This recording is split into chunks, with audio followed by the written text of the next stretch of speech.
Hi, everyone. I'm Dr. Lisa Palmer, Dr. Mama Bear, coming to you live from Central Florida on Moons, Monkeys, and Mamas.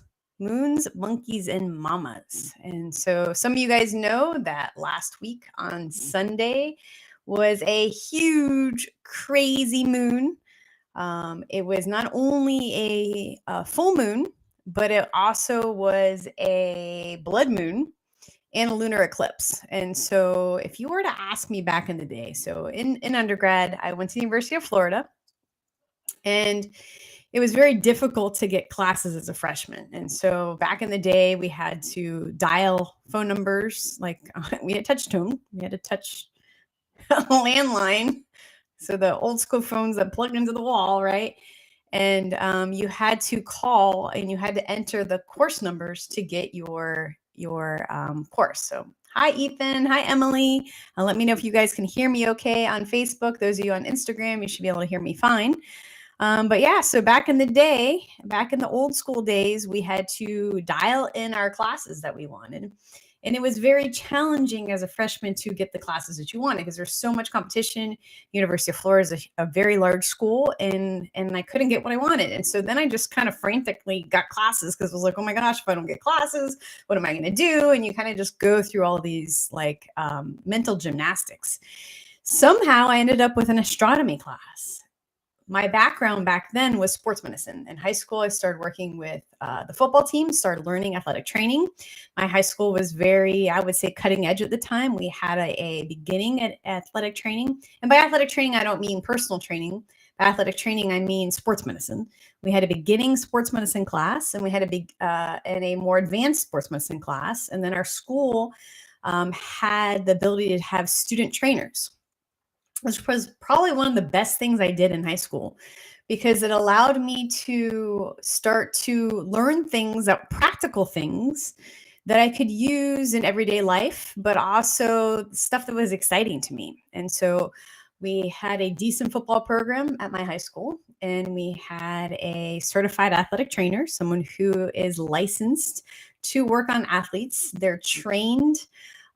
Usually it's a 4-year degree. They do have masters and they do have doctoral programs now on injury prevention and injury care. And so those are the people that you will see, say, like in an NFL game, they're on the sidelines, an athlete gets injured, they run onto the field along typically with team doctors, and they're doing the evaluation to determine whether this athlete can continue playing or whether they need to come off the field. And so I started doing that when I was in high school. I'm laughing because my chat function on this one platform is not working. So if you guys are on Facebook, send me a message because nothing's coming through right now.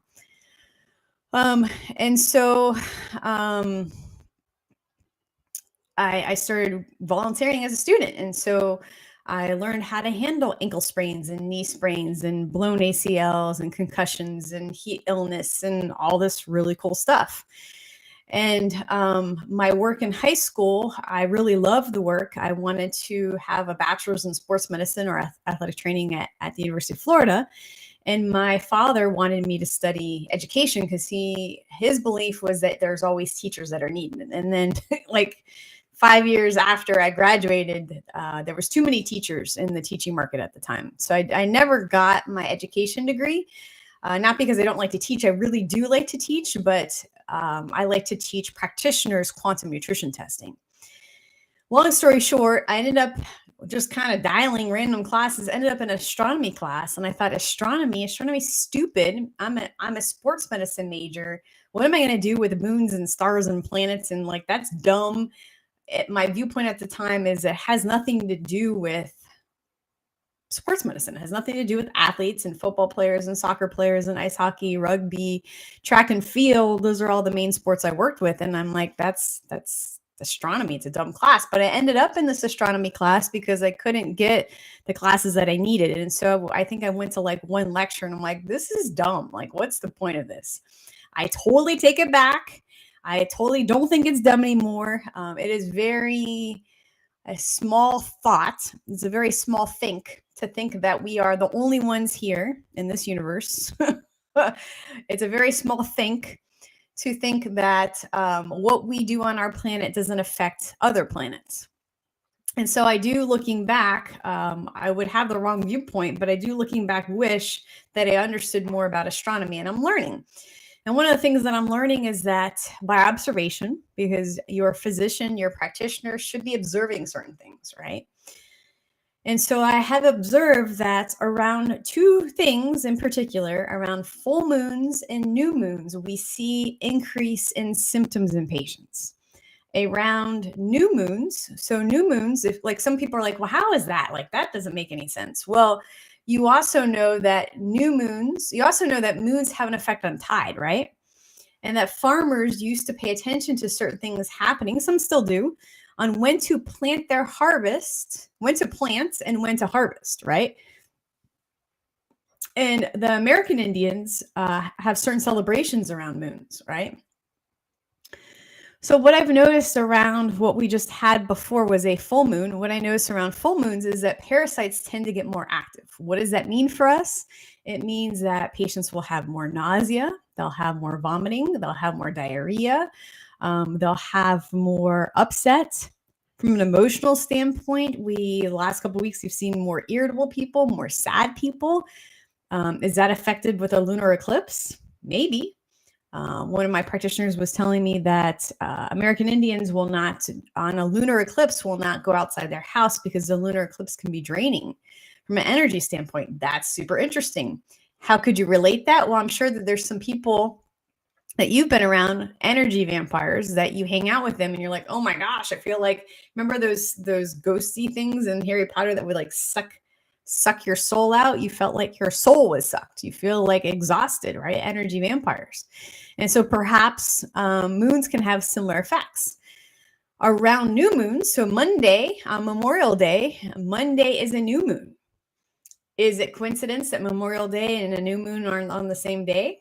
I don't know. It's very interesting. One of my patients, she's Jewish, and she goes, a lot of the Jewish holidays begin and end around full moons. Is that coincidental or not? So Monday is a new moon. Around new moons, I tend to see a kick up of kidney stones. Why? Well, if the moon can have an effect on tides, and tides deal with the rising and falling of water, perhaps the rising and falling of water in the human body is also affected. What is the cause of kidney stones? I was talking about this earlier. People don't really know. In Chinese medicine, they believe that the kidneys got dry and form stones. Some people believe it's the area of the country that you live in, such as the Southeast, has harder water, more mineral dense water. And so maybe too much minerals causes the stones. I think perhaps it could be that parasites hang out in the kidney, just like they like to hang out in the liver and in the gallbladder and in the lungs and the digestive tract, and they coagulate. They like to hang out together, and they form like a hard cyst, and that's a stone. That could be it. No one really knows. But the moon definitely can have an effect on how you're feeling. So if lately, a couple days ago, you were feeling sad or irritable and you wanted to cry for no reason, you didn't know why, perhaps it could be the moon. Perhaps it could be parasites that eat neurotransmitters in your brain. Speaking of brains, there is potential talk of some other kind of craziness happening in the fall, or maybe sooner. Something to do with monkeys, something to do with pox. Remember when you were a kid, most of you when you were a kid had chicken pox. They have vaccines for that now. Chicken pox, you got bumps on your skin, they itched, you had maybe a fever and it went away, right? It's a childhood condition that people survive. Later in life, if you have stress and the herpes zoster virus is hanging out in your system still from chicken pox, you can develop shingles. What are shingles? Shingles are blisters on the skin. What do they look like? They look like a bump or a pox. Could it be monkeypox? I can tell you that the elderly, I've seen many advertisements for people to get their shingle shot. What does a shingle shot do with a COVID shot? I don't know. What's the effect of a COVID shot with another shot? I don't know. There's pages and pages and pages of side effects from the COVID shots, everything from myocarditis, inflammation of the heart, to blood clots, to strokes, to organ failure, to weird cancers, to all of this stuff. When you combine that with another shot, what is the effect on the body? I don't know. Is it something that you should fear? No, you should be educated, right? You should be educated that that your body has an immune system, and there's ways to build up the immune system. Get on a quantum nutrition program. We can help you with that. Eat as healthy as you can. Doesn't have to be perfect, just healthier. Minimize stress. Good luck with that. That's probably the hardest point, is minimizing stress. Stay positive, right? And educate yourself. So listen to my lives, listen to Dr. Jason Dean's lives on Brave TV, listen to our Facebook lives for Palmer Natural Health, listen to other holistic practitioners that are helping to build the body naturally. So those are all positive things that could be done about it.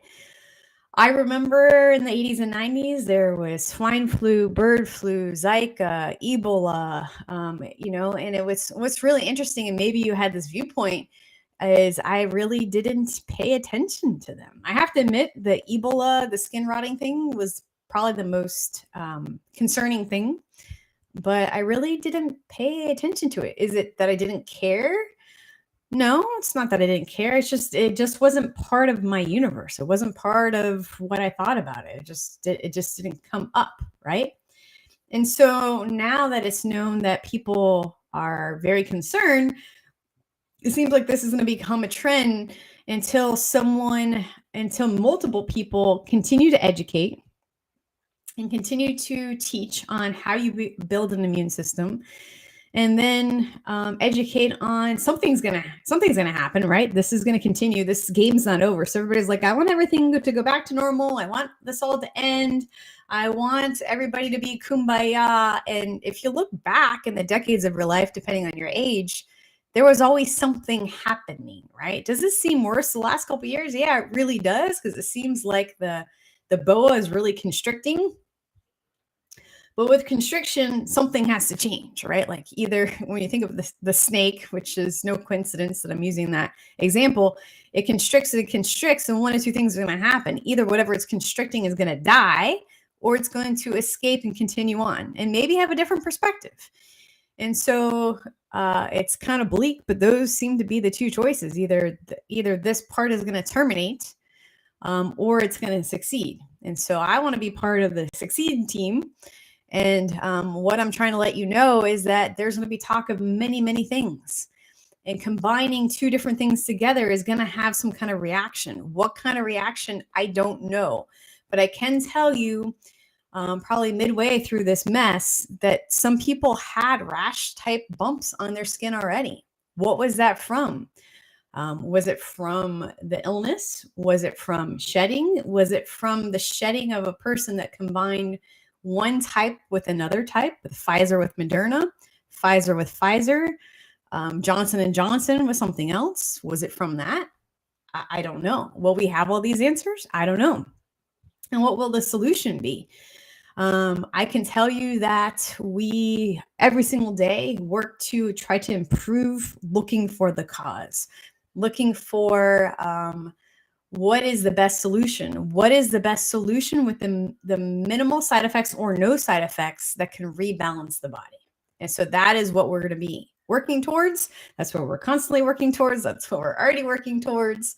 And so where there's a problem, there's people that are looking for solutions. So the problem will present and the solution will be found. And that is the game plan.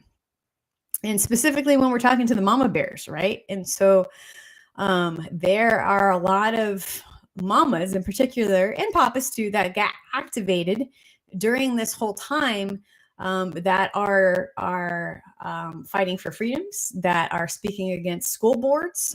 There's an awesome lady in California that I know is always trying to educate school boards, trying to educate places of work. There's many patients that I'm proud of that their work said one thing and they said, no, we're not going to get forced to have medical experiments.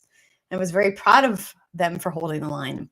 There's other people that I've encountered where they were told, okay, well, you need to do this. We're going to take your job. And they said, sure, I'll do whatever you want me to do because it's my livelihood. And so I always try to look at what is the reason, right? So some of my patients, actually all of our patients early on, we educated them, look, we're not in agreement with this. It's going to have side effects. We can boost your immune system. We can work against other things. Like this is the viewpoint. And there are some people that went ahead and they went and did it anyways. And I was curious because part of me, you kind of go through emotions, and a lot of you guys have gone through these emotions, right? So like you feel sad, you feel angry, you feel betrayed, you feel apathetic. Like, what's the point, right? And so I can yell, but there's no point because it's already done. I can cry, but there's no point because it's already done. I can beg. There's no point because it was already done, but I can educate on future choices, right? And so with one case in particular, I was like, okay, well, we're educating for you not to do that. And then you decided to do that. And it's hard because there's so many people, the media, the nightly news, different organizations, friends, family, medical community are pushing in one direction. And then the holistic providers and the conspiracy theorists are pushing in the other direction, right? And so it's challenging for people whose background is not in healthcare. It's challenging for people who, aren't sure what to do. Recently, one of the parts of our pool pump wasn't working properly. And I'm not an expert in pool pumps. So I had to hire someone who is an expert in pool pumps to tell me what we need to do. And he was right. And the pool's working great now, but that's not my expertise. Holistic healthcare is my expertise. And so I was talking to this, one case in particular, I was talking to her and I was like, why did you do it? And she came in because her face was all swollen and she was not in a good way after shot number 1. And she told me, well, the media is saying that if I want to ever travel again, that I better have this. And so that was her reasoning. And then I asked other patients and the same thing came up. Well, I want to travel. I want to travel. I want to travel. And then when that was exhausted, the next reason was, well, I need it for work. So the thing that I want you to think about is if something else comes down the line, and I think it will, and I'm not saying that to you to scare you, and I'm not saying that to you to upset you, and I'm not saying that to you to stress you out. I believe if you have the knowledge, then you can have the responsibility, then you can have more control over your decisions, right? If you don't know about something, like if I tell you, hey, you should just take this, and you don't know about it, then you may not want to take it because you don't know what it is, right? You might be afraid of it. You might be scared of it. You might be whatever. So what I'm trying to do is educate now before the poop hits the fan and let you know, like, hey, something's probably going to happen. That's what's happened. It's not new. If you look back at all these things that have happened during flu season, it's not a new thing. Okay, what are you going to do about it? What are you going to do to prepare? What are you going to do to boost your immune system? Who do you need help from? Do you need our help? We can help. And then what are you going to do when your work says, okay, you need to get this in order to continue working? What's your game plan? Are we going to run into the same pattern again? Remember, history repeats itself.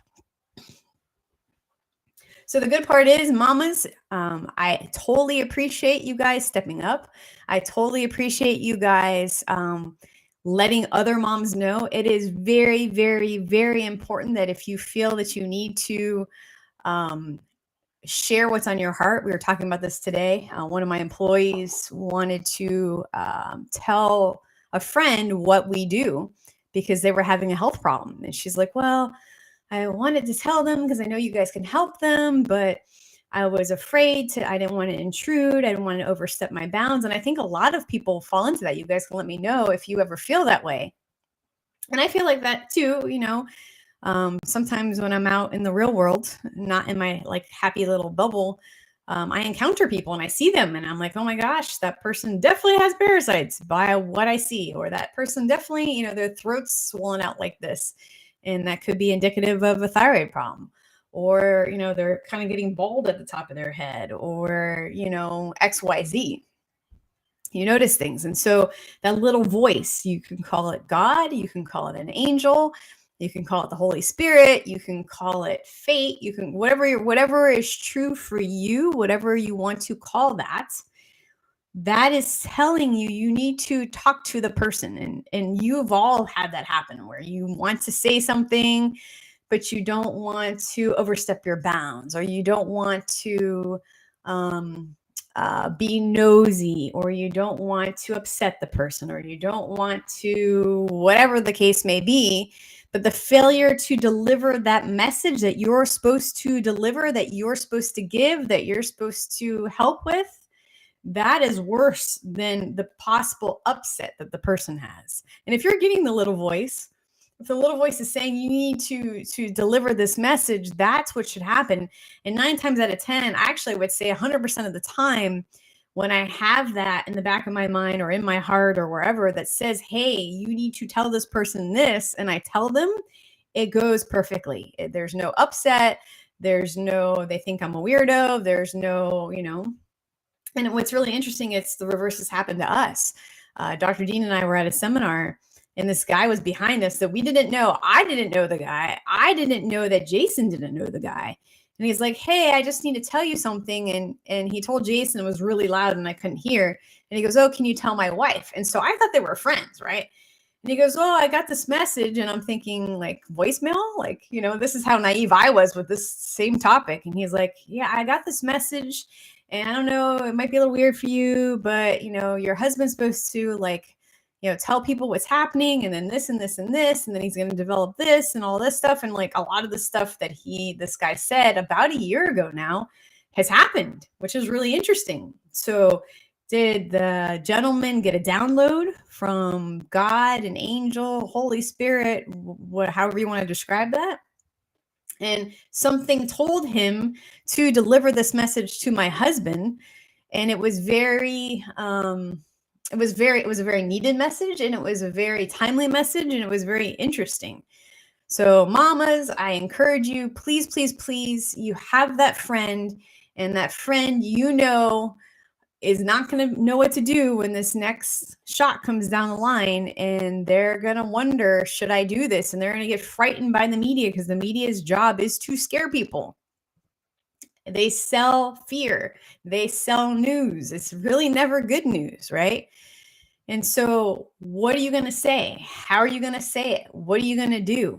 Because it's going to happen, right? So I just want to encourage you guys. New moon is coming on Monday. New moon? Yeah, new moon's coming on Monday.